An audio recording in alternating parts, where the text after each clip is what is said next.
Assalamualaikum warahmatullahi wabarakatuh, saudaraku sekalian. Sebelum kita selami kisah yang luar biasa ini, saya ingin menyapa kalian semua. Yuk, absen di kolom komentar. Tulis dari kota mana saja kalian menonton video ini. Mari kita jalin silaturahmi. Dan tentu saja, jangan lupa subscribe agar tidak ketinggalan cerita-cerita menarik lainnya.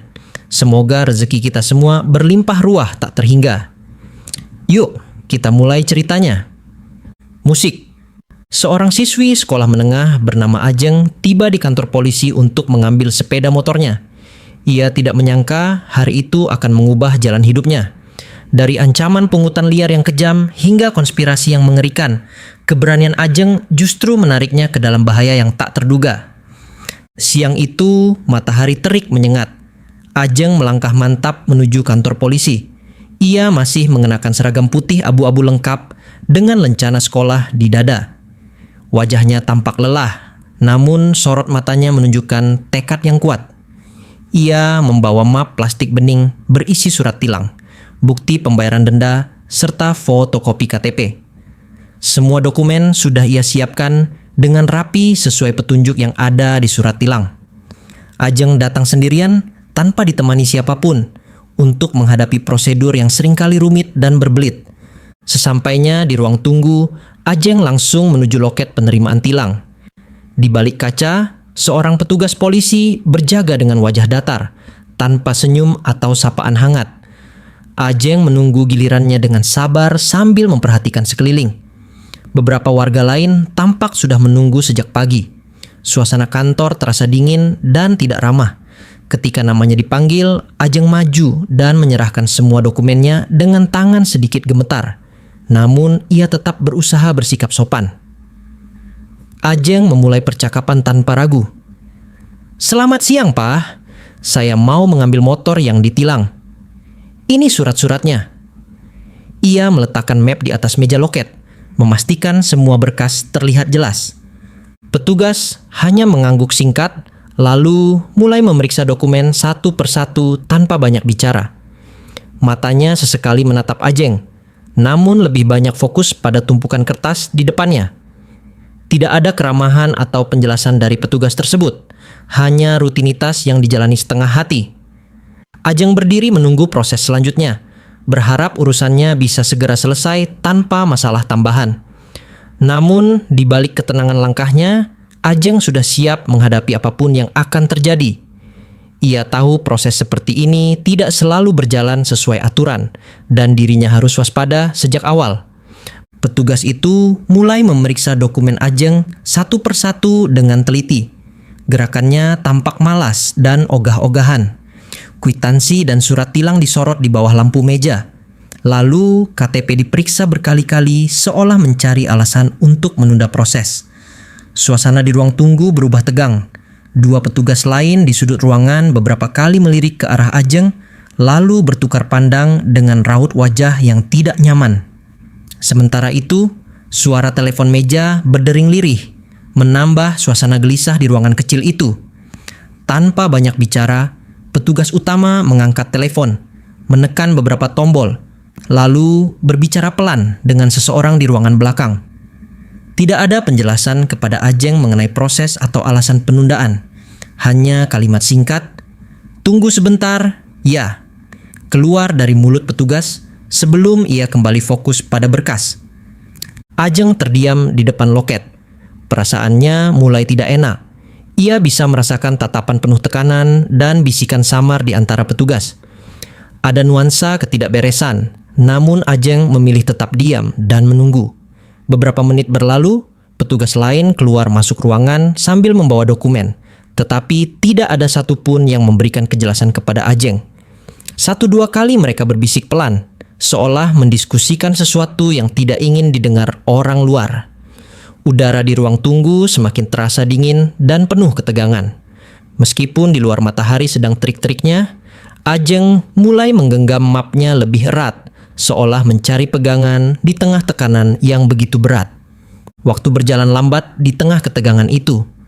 Ajeng berdiri tegak di depan loket, tidak mengeluh, tetapi rasa waspada dalam dirinya semakin besar. Ia memperhatikan gerak-gerik para petugas, menangkap gelagat gugup dan sikap mereka yang semakin enggan. Dari cara mereka bertukar pandang, Ajeng tahu ia tidak sedang menghadapi prosedur biasa. Sesuatu sedang mereka sembunyikan, dan ia siap jika sewaktu-waktu situasi berubah menjadi lebih rumit. Suasana kantor polisi yang tadinya hanya kaku, kini berubah lebih tegang ketika sebuah pintu di sisi dalam terbuka lebar. Dari balik pintu itu, seorang pria bertubuh sangat besar melangkah keluar dengan langkah berat dan percaya diri. Namanya Junaidi, polisi senior yang terkenal galak di lingkungan kantor itu. Seragam pendek yang ia kenakan tampak sangat ketat, menonjolkan otot lengannya yang besar dan dada bidang yang hampir memenuhi kancing baju. Wajahnya keras, kulit gelap terbakar matahari, dan sorot matanya menusuk setiap orang yang ada di ruangan. Begitu Junaidi melihat Ajeng, ia langsung tersenyum tipis. Namun jelas itu bukan senyum ramah, melainkan senyum penuh ejekan dan meremehkan. Tanpa basa-basi, Junaidi mendekat ke loket, menggeser petugas lain dengan gerakan yang jelas menandakan otoritas dan kekuasaan. Ia menatap Ajeng dari ujung kepala sampai ujung kaki, mengamati seragam sekolah dan map di tangan Ajeng seolah menilai mangsa muda. Ruangan seketika hening, hanya suara langkah sepatu Junaidi yang menggema di lantai keramik. Polisi lain tampak menahan napas. Sebagian pura-pura sibuk, sebagian lagi sengaja tidak menatap ke arah Ajeng dan Junaidi. Junaidi berhenti tepat di depan Ajeng. Tubuhnya yang besar membuat Ajeng tampak semakin mungil. Ia membungkuk sedikit, menatap tajam langsung ke mata Ajeng, lalu mengangkat alis. Bibirnya menyunggingkan senyum tipis yang semakin menegaskan posisi berkuasanya di kantor itu. Dengan suara dingin, tegas dan pelan, Junaidi berkata, "Kamu yang punya motor Mio merah, sini ikut saya." Kalimatnya tidak memberi ruang tawar-menawar. Suaranya terdengar seperti perintah yang tidak bisa dibantah. Ajeng menelan ludah tapi tidak mundur. Ia mengangguk singkat dan mengikuti Junaidi ke ruangan belakang.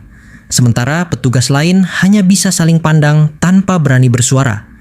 Dalam hati Ajeng tahu, inilah titik di mana urusan sederhana bisa berubah jadi sesuatu yang jauh lebih besar dan berbahaya. Ia tetap menegakkan kepala, siap menghadapi apapun yang akan terjadi di dalam ruangan bersama Junaidi. Ajeng mengikuti Junaidi melewati lorong sempit menuju ruangan belakang kantor polisi. Ruangan itu jauh dari kata nyaman. Hanya diterangi lampu neon redup dengan dinding kusam penuh coretan dan bercak lembab. Di salah satu sisi ruangan, deretan rak besi berisi puluhan kunci kendaraan dipasang seadanya. Aroma pengap dan apek memenuhi udara, menambah suasana tidak bersahabat. Begitu Ajeng masuk, Junaidi langsung menutup pintu dengan keras. Suara hentakannya menggema seolah menegaskan bahwa pintu keluar hanya milik satu orang, dirinya. Ajeng berdiri tegak di dekat meja kecil. Junaidi berjalan pelan mengitari meja. Tatapannya tak lepas dari wajah Ajeng. Suasana menjadi semakin tidak nyaman. Tekanan psikologis terasa semakin berat. Dengan suara pelan tapi tegas, Ajeng mencoba membuka pembicaraan. "Maaf Pak, motor saya bisa diambil sekarang. Semua dendanya sudah saya bayar." Suaranya sedikit bergetar, tetapi ia berusaha tetap tenang. Ia tahu semua dokumen yang dibawanya sudah lengkap dan resmi. Tidak ada alasan lagi untuk menahan motornya. Junaidi tidak langsung menjawab. Ia malah mengambil posisi duduk di tepi meja, menatap Ajeng lama tanpa berkata apa-apa. Ketegangan memenuhi ruangan itu. Beberapa detik hening terasa sangat panjang, sementara Ajeng berusaha menjaga sikap sopan dan sabar. Di balik sikap tenang, ia mulai waspada. Ia sadar cara Junaidi menutup pintu, dan sikapnya yang penuh intimidasi adalah tanda bahwa urusan ini tidak akan berjalan sesuai aturan. Tanpa basa-basi, Junaidi membuka salah satu laci meja di depannya. Ia mengambil kunci motor Ajeng, lalu menggenggamnya kuat-kuat di tangan kanannya. Suara logam kunci itu terdengar jelas saat saling bertabrakan di antara jari-jarinya. Sambil tetap duduk di tepi meja, Junaidi menundukkan kepala sedikit, lalu menatap Ajeng lurus-lurus ke mata. Tak ada basa-basi atau penjelasan tambahan. Hanya tatapan penuh tekanan yang langsung membuat udara di ruangan semakin berat. Ajeng memperhatikan semua gerak-gerik Junaidi dengan cermat. Ia sadar bahwa sikap petugas ini sudah melewati batas, tetapi ia tetap berusaha menjaga nada suara dan sopan santun. Ia menunggu penjelasan berikutnya, berharap semua bisa segera selesai sesuai prosedur. Namun harapannya langsung buyar saat Junaidi mulai berbicara dengan suara pelan, namun sangat tegas dan jelas mengancam. Kalau mau motormu keluar, bayar R juta lagi. Kalau enggak, motormu tahan terus di sini. Kalimat itu keluar dingin tanpa ekspresi bersalah sedikit pun. Junaidi masih menatap Ajeng, memastikan pesan ancaman itu benar-benar diterima dan dimengerti. Ia bahkan tidak repot-repot menurunkan suara, seolah yakin ruangan itu sepenuhnya miliknya dan tidak akan ada yang berani protes. Ajeng terdiam sejenak, tidak percaya dengan apa yang baru saja didengarnya. Ia menelan ludah lalu memandangi kunci motor di tangan Junaidi, mencoba mencari cara agar tetap tenang dan tidak panik.